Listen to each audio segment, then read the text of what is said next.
నేను ప్రీవియస్‌గా చేసిన వీడియోలో నేను ఆ రోజు ఏం తిన్నానో, అంటే నేను డైలీ ఏం తింటున్నానో పోస్ట్ చేస్తున్నాను. ఎందుకంటే నాకులా ఎవరైనా మీలో ఇంట్లో ఉంటూ ఇలా వెయిట్ లాస్ అవ్వాలి అనుకునే వాళ్ళకి యూస్ అవుతుందని. నేను ప్రీవియస్ వీడియోలో టిఫిన్ నేనేం తీసుకున్నానో, ఎలా తీసుకున్నానో, అలానే లంచ్‌కి నేనేం ప్రిపేర్ చేశానో అనేది కూడా పెట్టాను. మీకు నేను చేసే వీడియోస్ ఇంకా డీటెయిల్‌గా నేను అసలు ఆ రెసిపీని ఎలా చేసినానో కావాలి అనుకుంటే, మీకు గనుక నా రెసిపీస్ నచ్చినట్లయితే కమెంట్ చేయండి. నేను డీటెయిల్‌గా వీడియో అయితే చేస్తాను. నేను ఈరోజు లంచ్‌కి కరివేపాకు రైస్ అయితే చేశాను. కరివేపాకు రైస్‌లో డైట్ ఏముంది అనుకుంటున్నారా?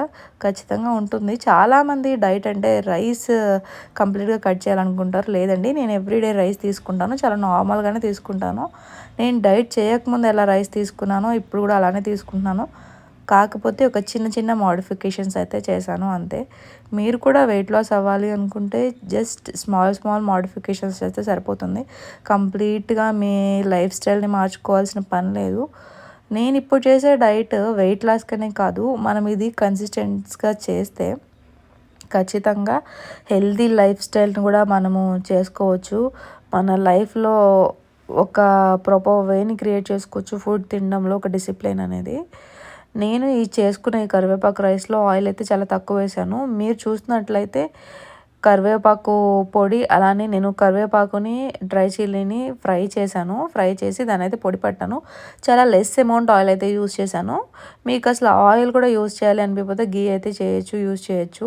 ఇంకొకటి ఏంటంటే, నేను ఈ ఫుడ్ ఎందుకు ప్రిఫర్ చేశానంటే అందులో పీనట్స్ ఉంటాయండి. పీనట్స్ అయితే చాలా మంచివి హెల్త్కి.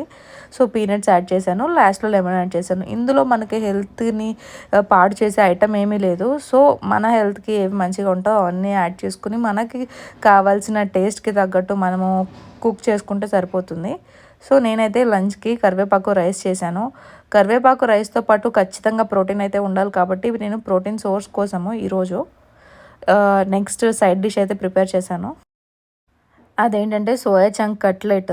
ఓన్లీ మనం ఎవ్రీడే మిల్ మేకర్స్ తినాలంటే ఎవ్రీడే తినలేము. ఎంత ఇష్టమైనా సరే 1 ఆర్ 2 డేస్ తినగలము. కానీ ఎవ్రీడే నేను సోయా చంక్స్ అయితే తీసుకుంటానండి నా ఫుడ్‌లో. ఎందుకంటే మనకి ప్రోటీన్ కావాలి ఖచ్చితంగా. ప్రోటీన్ కావాలి అంటే వెజ్ సోర్సెస్‌లో మనము సోయా చంక్స్, అలానే కాబూలీ బఠానీ అలా కొన్ని ఐటమ్స్ అయితే ఉంటాయి. నేను మిల్ మేకర్‌ని ఎవ్రీడే తీసుకుంటాను. కాకపోతే డిఫరెంట్ టైప్స్‌లో తీసుకుంటాను. ఒకరోజు డ్రై ఫ్రై చేస్తాను. ఒకరోజు రైస్‌లో వేస్తాను. ఈరోజు అయితే కట్లెట్ చేశాను. కట్లెట్ అయితే మనకి సైడ్ డిష్‌లో చాలా బాగుంటుంది. టిఫిన్‌లో కూడా దాన్ని తినేయొచ్చు. నేను ఆ కట్లెట్‌ని ఎలా చేశానో మీకు కనుక ఆ రెసిపీ కావాలి అంటే నాకైతే కమెంట్ చేయండి. నేను ఖచ్చితంగా పోస్ట్ చేస్తాను. అలానే నేను ఒక బాయిల్డ్ ఎగ్స్ కూడా తీసుకున్నాను. అన్ని బాయిల్డ్ ఎగ్స్ నాకు కాదు. సో మా ఫ్రెండ్స్ మేము కలిసి తింటాము. సో నేనైతే టిఫిన్‌కి ఒక 2 బాయిల్డ్ ఎగ్స్ తీసుకున్నాను. లంచ్‌కి అలానే నేను చేసుకున్న కరివేపాకు రైస్ సైడ్ డిష్‌గా నేనైతే కట్లెట్‌ని వాడానండి. సో చాలా సింపుల్ రెసిపీ. చాలా సింపుల్‌గా నేను తింటాను. సింపుల్‌గానే ఉంటుంది నా ఫుడ్. అలానే వెయిట్ లాస్ కూడా ఈజీగా అవ్వచ్చు. మనం ఎక్స్ట్రాగా ఫ్రూట్స్ పెట్టేసుకొని కీటో డైట్ అవేం అక్కర్లేదండి. టేస్ట్ కూడా చాలా బాగుంటుంది. మీకు ఈ రెసిపీ డీటెయిల్ కావాలంటే కమెంట్ చేయండి.